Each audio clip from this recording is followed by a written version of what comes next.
Hello, everyone. Thank you for joining us for another Flawless Talk, this time with our new flawless friend, Seika Brown, who we met at the Mental Health America 2021 annual conference, where she was awarded the mPower Award. So, thank you for joining us, Seika. Thank you for having me. I'm super hyped to be here. Definitely. And I got to say, so we were actually right in the front while you were presenting. I want to say we were on our phones most of the time, and we weren't just texting each other or on Instagram. We were actually writing down as much as we could of like the words you were saying. So I'm Yeah, that's definitely wonderful. excited to get more in depth about what we talked about, what you talked about at the Mental Health America conference. But before we dive into all of that, the way we do things here at Flawless is we like to check in with one another. So, Seika, how are you really truly doing right now? Thank you. Yeah, one, I just love that. That's a great thing to go off of. Yeah, honestly, it's kind of hectic. I would say that imposter syndrome is seriously a real thing. Like I constantly, especially coming off an event like this, I always like go back home, to my little apartment. I'm like, was that actually real? Like, what am I doing right now? So it's like I'm super like hyped, but like, come those 3 a.m. thoughts, I'm always like, oh my gosh. But I'm definitely doing good. I'm really happy it's summer that I'm back home with my friends because I just finished my freshman year of university and that was hectic, like going to college when it's COVID and like figuring all of that, like that was a crazy time. But yeah, I would say I'm definitely on a high right now. I'm definitely having a lot of fun and I'm like going, things are going well, but like obviously you got those little like moments where you're like, is this right, like am I doing something? But it's like I honestly I feel like the moments where I have those little ounces of doubt, I'm like, this is good, like clearly I'm doing something right if I have to like think about it. So yeah, I feel like I'm doing pretty good right now, especially just coming off of this conference. I feel really great. I'm so glad that more youth voices are in the conversation. And yeah, doing pretty good. Which is great. I'm really thankful for that. Yeah, that's that's awesome. One, I'm glad I feel like you're on a high right now and you're feeling good because you deserve that. The work that you Thank do you. is amazing, and I'm so glad that you mentioned that imposter syndrome. Just because I think a lot of times, a lot of us feel like that, and we look at someone like you, like I would have never guessed you felt that way. You were just so Yeah. confident on stage, and authentic about your experiences and whatnot. So to hear someone like you say, like, hey, like sometimes I have doubts, I think it's just amazing. But we're gonna dive into all of that in a bit, but you're doing amazing Yeah. in the community with for Thank mental you. health and whatnot. But who is Seika Brown, the person? Let's talk about who you are. Yeah, I that's another good question. I feel like that's one of the questions I think about like by myself. I'm like, what am I doing? Who am I? Right. But I think I pride myself in being really genuine. It doesn't matter if I'm in a meeting, if it doesn't matter if I'm like doing a speech or on a panel or hanging out with my friends or in a classroom. I really pride myself that I don't change who I am, no matter the environment or location I go to. And like that's just me personally in the work that I do.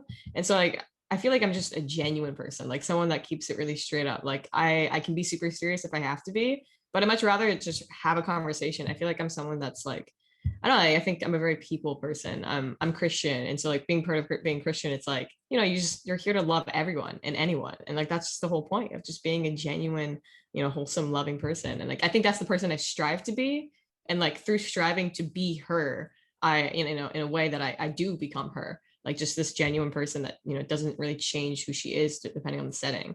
Like that was another big thing about the whole imposter syndrome. I was like, when I was 15, when I was doing my work, I was like, I'm 15, how am I supposed to sound serious with a bunch of adults? But I mean now, like I was like, no, like the only reason like things have been well for me, like not just in work but just in my life, is like I don't change who I am.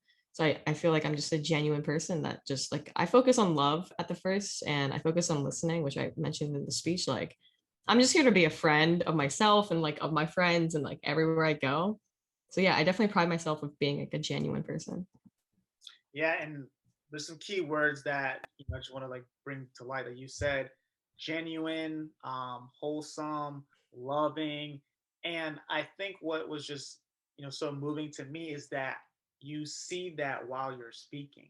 It's not like it didn't seem like a script. Like I don't even know if you wrote a script or not. It just seemed like you just It got did on not. stage and said, "Hey, like I'm gonna talk to you guys about who I am and what I'm doing." Like I felt that through your speech, which is like pretty cool to see, especially at such a young age. Yeah, thank you so much. Yeah, no, it's actually hilarious. Like I always talk to my friends like before going up on stage, and they're like, "Did you like write a speech for this?" And I'm like, "Yes and no." Like I have like I mean like I know what I'm gonna say, but I don't have like I didn't spend 50 minutes in my room like practicing a speech. Like I'm like, I feel like whatever, if, whatever comes up on the table when I'm speaking, like that's what it was meant to be said. And I'm definitely getting better at like public speaking. It's definitely hard, but yeah, no, like I like coming into events and stuff like without a lot of preparation. I like it to be genuine. Like I feel like if I think too much ahead of time, then I lose my like self and my control. And I'm just like, nah, I'm not about that. So yeah, no, thank you. I appreciate, I'm glad to hear that it sounded genuine, but yeah, no, genuineness is the way to go.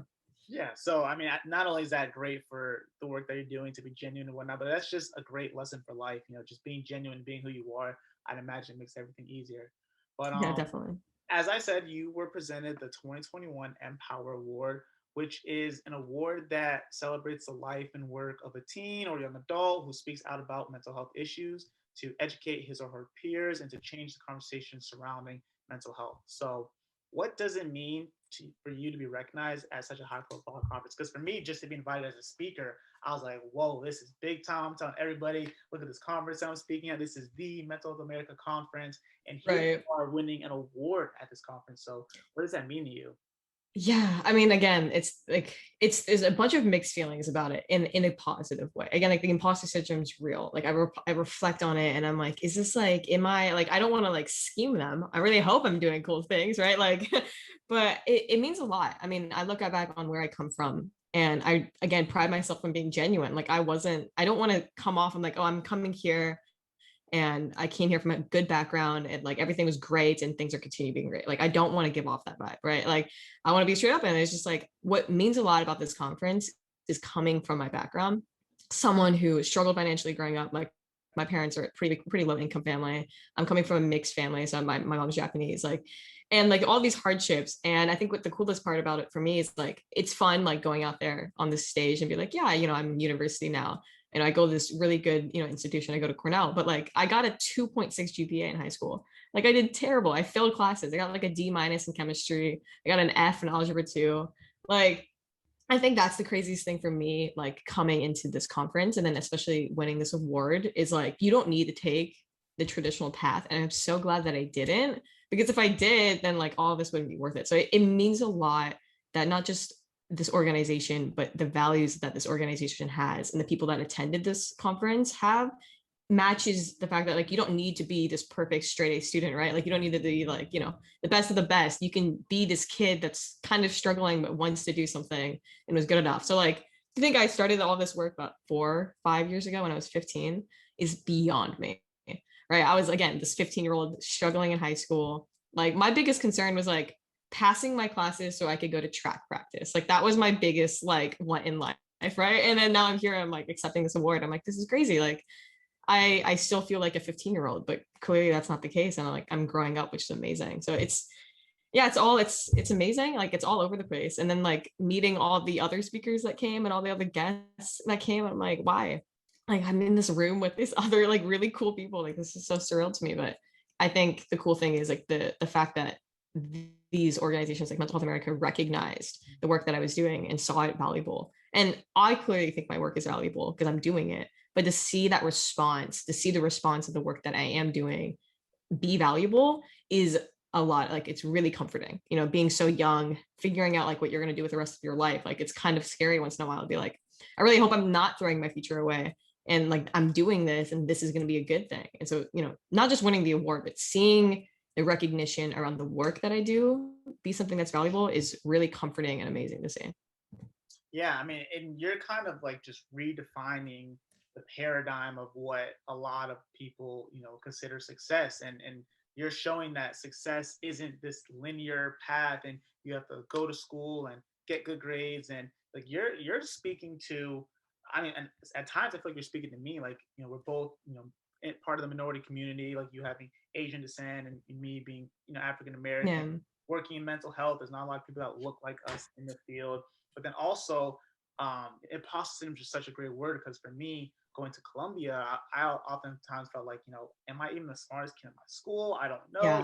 Do I belong here? And for you to say, hey, I have a 2.6 GPA and I'm at one of the best schools in the country, I just really think you're doing a great job of speaking to that 15-year-old, like you said, that might be in the same shoes that you were back then and saying, you have a path to success. Like there's opportunities for you to be everything that you want to be. And I think that's what's really awesome about your story, Thank at least in you. my opinion.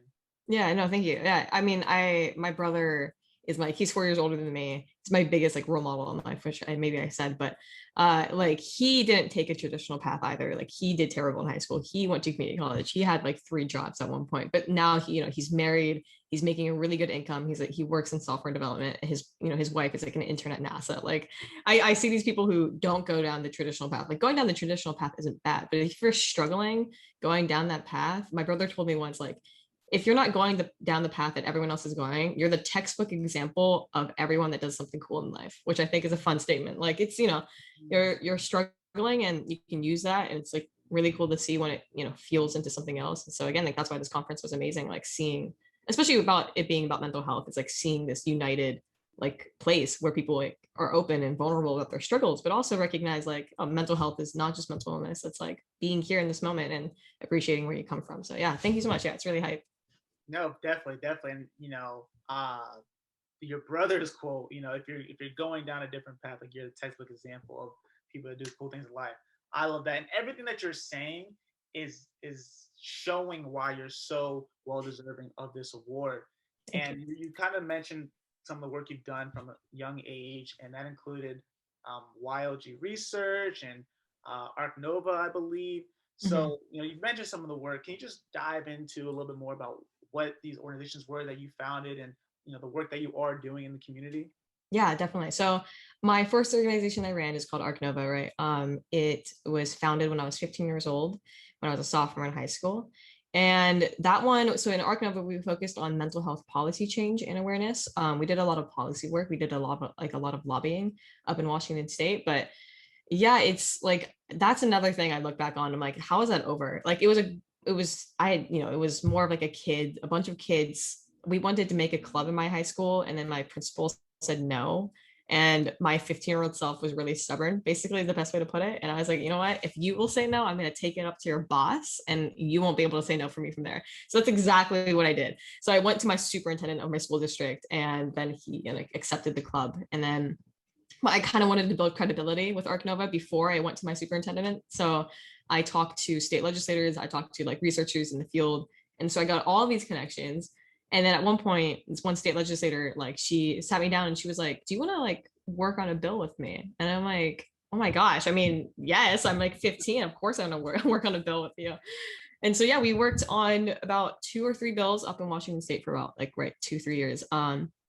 And we ended up passing one bill in Washington State. We established a bunch of basically school safety wellness centers where a bunch of kids representatives can talk to like people who work in the office, and they're able to give feedback about how school is, which is really good coming into COVID, because it's really nice that these kids have a platform where they can like talk to these bill makers and be like, hey, like this is what we need right now, this is what's in our demand. And so like it's super cool to be part of that, and that we were able to help write and pass that bill, and we testified for a few.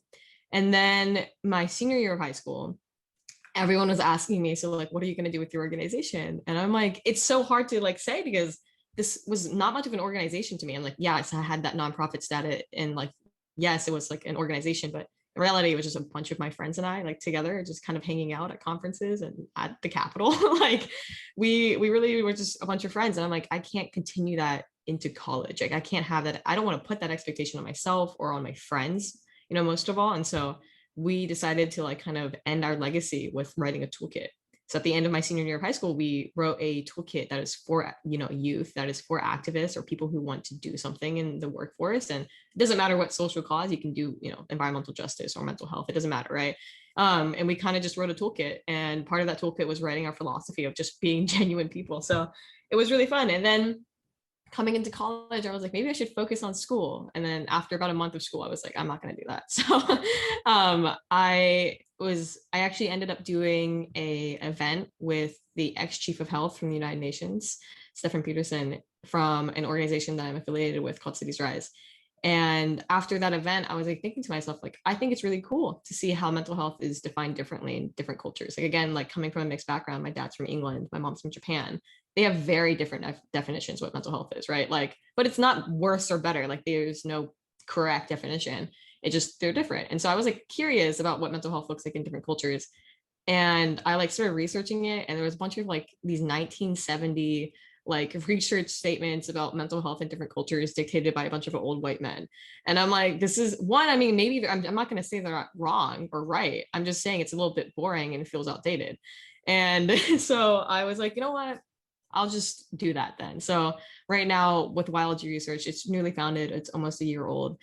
And basically we study what mental health looks like in different cultures, and that's through interviews. That's kind of like just a bunch of podcasts. And so right now I'm doing a lot of work to get funding, and things are looking well, and I'm going to get funding, and I'm going to be able to hopefully travel abroad post COVID era and talk to these people from different cultures and be like, hey, like, what would you say mental health is? Like, what is your term for mental health, right? Like, because different cultures have different terms. So I'm really excited to see where that goes. And so now I spent 3 years working in the capital of Washington State, working in policy. And I think that was really fun, but I'm going down the line of research. I think policy is great, but again, who's someone who prides herself off of being genuine, like there's only so much genuineness you can have in policy.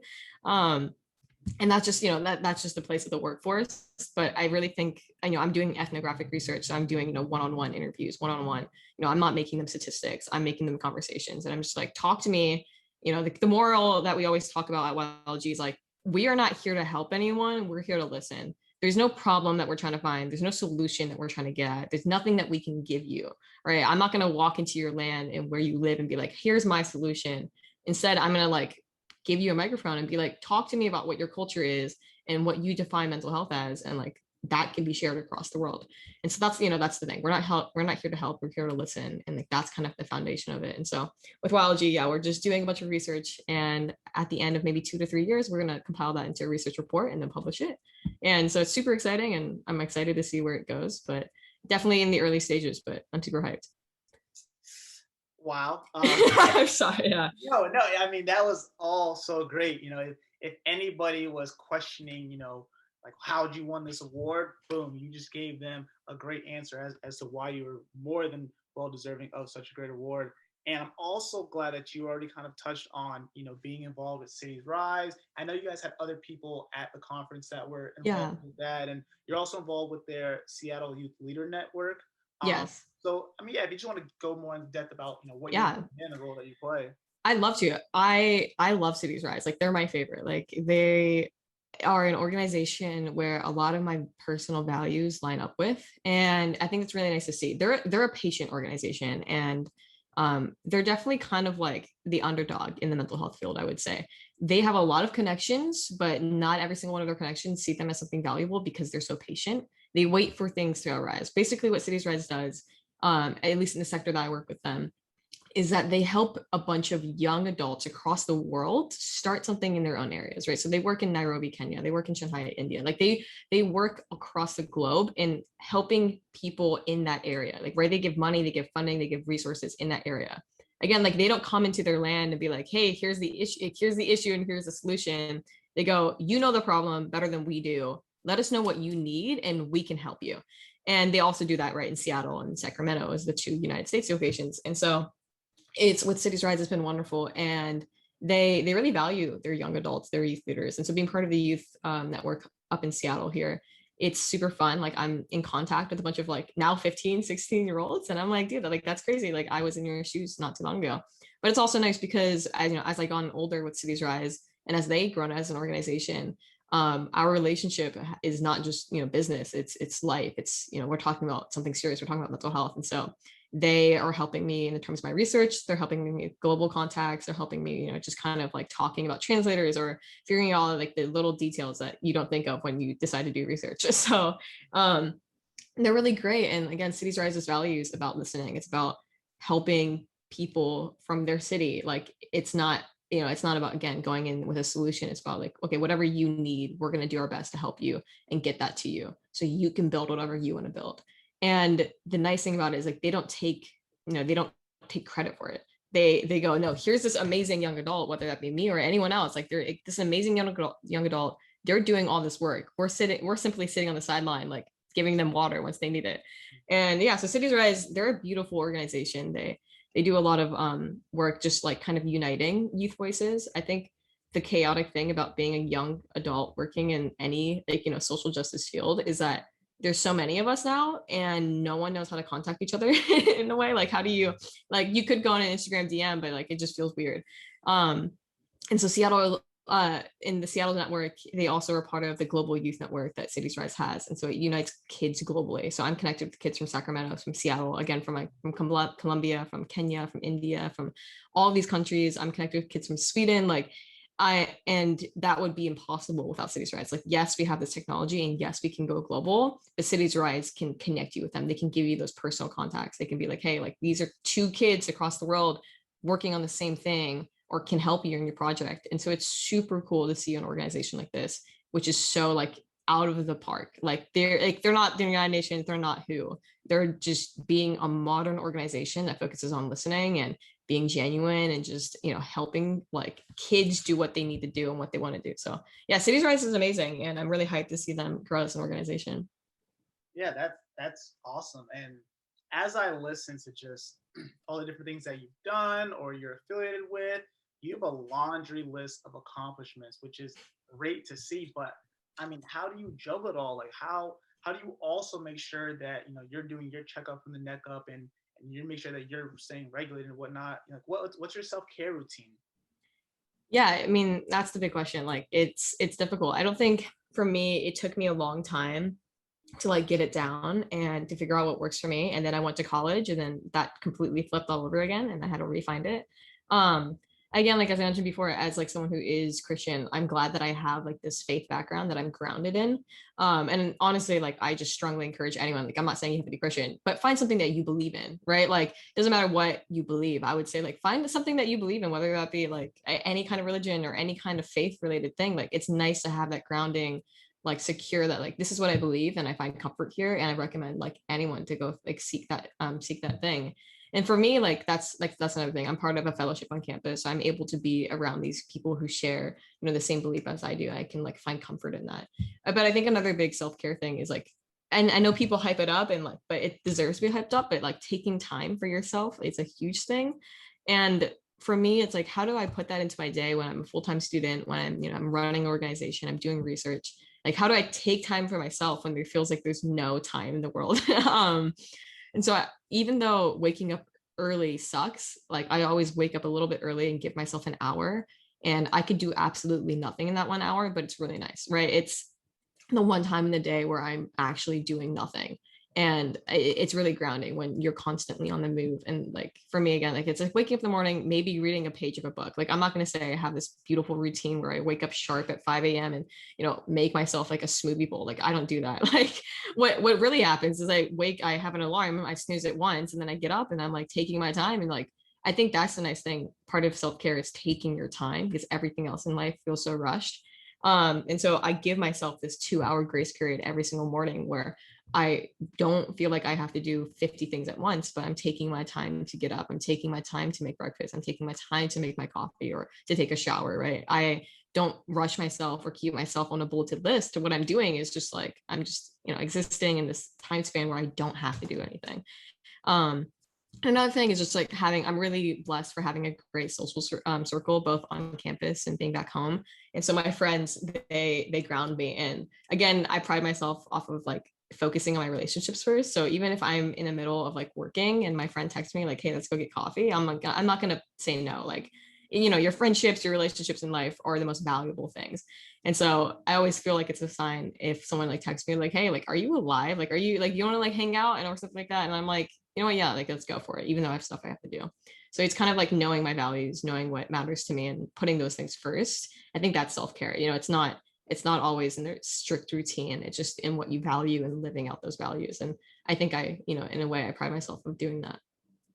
Yeah, that's great because I think a lot of times that I've noticed or I've seen in this space of mental health and whatnot is it's full of a lot of people who work really hard to help others, but Mhm. sometimes we forget to help ourselves, and sometimes Yeah. we put ourselves first. You know, I love the saying, you can't pour from an empty cup. So it's definitely encouraging to see or to hear you talk about, make sure you give yourself that 2 hour break in the morning and whatnot. So that's awesome to hear. But Mhm. keeping up with the youth movement, and I feel like everyone's told you, oh, you're so amazing at such a young age, and I'm not even that much older than you, but I'm still so impressed. But Thank you. I feel that the youth is the future, and we're the ones that's going to continue this work against the discrimination towards mental health. So Right. for the others that are in our generation, or the ones that are going to come after us that are advocating for mental health, what's some advice that you have for them? And if you want to talk about some of the challenges that you may have faced as, specifically being a younger advocate. Yeah, it's difficult. I like, and that's it's another big question. I reflect on like moments where I was super scared of like working with an organization or working with a person because I don't want to be, in a sense, like taken advantage of in the mental health field. And I know that someone on the panel of the youth panel that happened at the mental health conference spoke about it too, but it happens.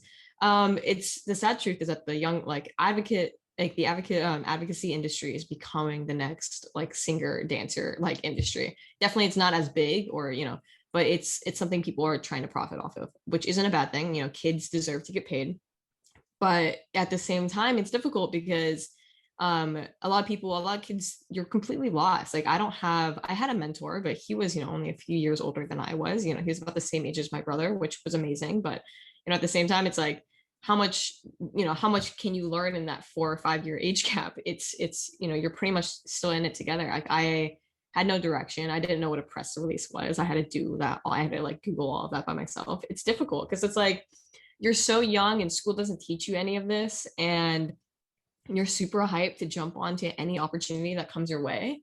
But at the same time, any opportunity that comes your way also can hurt you. And like that's the terrifying thing, right? Like it was scary. Like if I did this bill right when I was younger, and once I did it, like the state legislators never talked to me again, which they could have done, like cut me off, like then I would have been left with a bad grade and no contact, right? Like I would have no future to bounce off of. And so, there's been times where like someone would be like, oh, I can offer you this amount of money and you can like, work for us, or like we're super hyped to have you, but like you're gonna have to work a 40-hour like I think that has to be illegal some ways in one form or another. Like it doesn't make sense. I remember my senior year of high school before COVID happened. I was like 18 and I just turned 18. And these people were like, hey, like we can pay you this minimum wage, right? Job, but you have to work like Monday, Tuesdays, and you have to be in Seattle by like 12 or 1. And I'm like, I'm a full-time student. Like I also don't have my driver's license, so how am I supposed to go from my high school to Seattle? And what am I supposed to tell my parents or my teacher? Or I don't know, like if I have a test that day, what am I supposed to do? Like skip it? Like it was scary, but it was tempting. And like that's the real like I'm not happy that it was tempting, but it's just tempting as you're a kid and someone offers you money because it feels like it's super exciting. And then it's also like being taken advantage in a way that's not about money or like economics. It's about like social and like networking, where it's like you're doing this cool thing and you need help, but the person that you get help from could take credit for the work that you're doing, and like that's another big thing. And my friend's dad would always warn me about that, and he'd be like, you need to make sure that like you're making it clear that the work that you're doing is your work, because if someone takes advantage of it and like they take credit for it, then you lose all your credibility and like it sucks. And that's the hard thing, because like once you're an activist, you're advocating against all of these things, right? Because you don't agree with them as an activist. You're probably like saying like, yeah, like there's something wrong with their society, we want to change that. But you have to play the role of the bad guy, which sucks sometimes because you're running a business, you're running a nonprofit, and you're like 16 and you're like, what on earth am I supposed to do? And that's why I make genuineness like my number one virtue.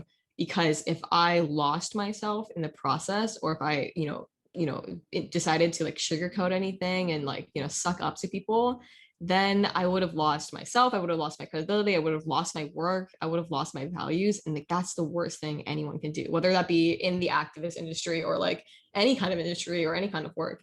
And so I would encourage every like, young adult, anyone who's working in any field, like be genuine, because the last thing you want to do is both lose what you're making and creating and yourself at the same time. Like that's like a double blow, and no one wants that.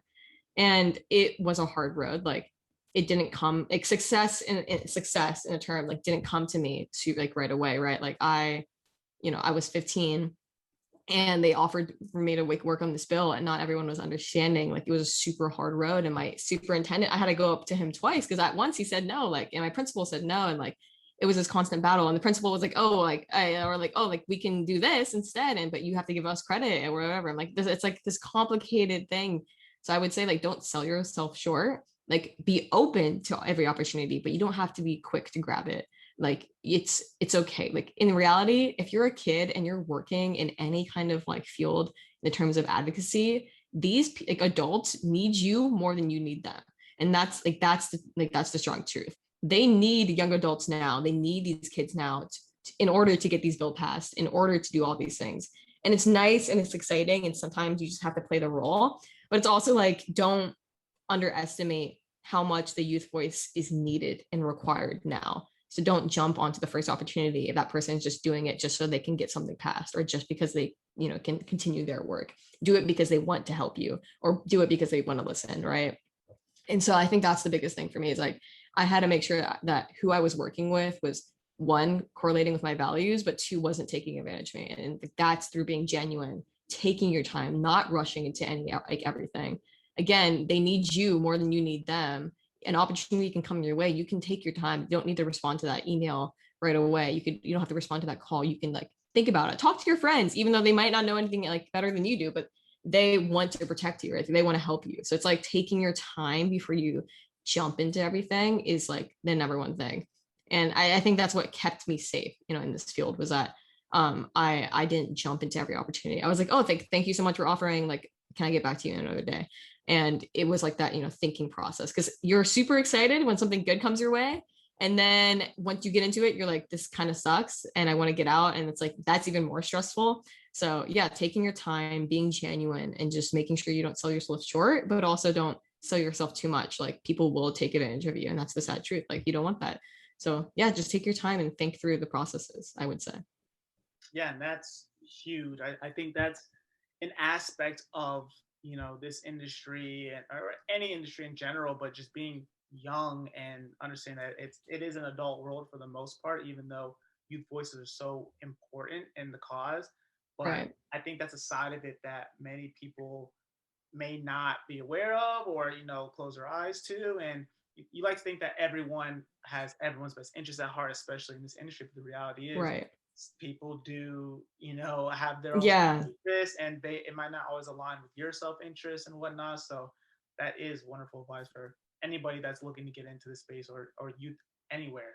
Yeah. Correct. Absolutely. I've Yeah, enjoyed, you know, so much just hearing and going more in depth about some of the things you've already spoken about at the conference. But I do have one last question for you. for sure. So, Seika, at Flawless, we have this concept of a flawless world. And to me, when I think of a flawless world, it just is a world where we're more compassionate to one another, where we're normalizing the discussion and treatment of mental health, and where we look at mental health as physical health, like it's all just Right. health, and we're erasing the stigma towards mental health. So when you think of a flawless world, you know, what does it look like to you? Yeah.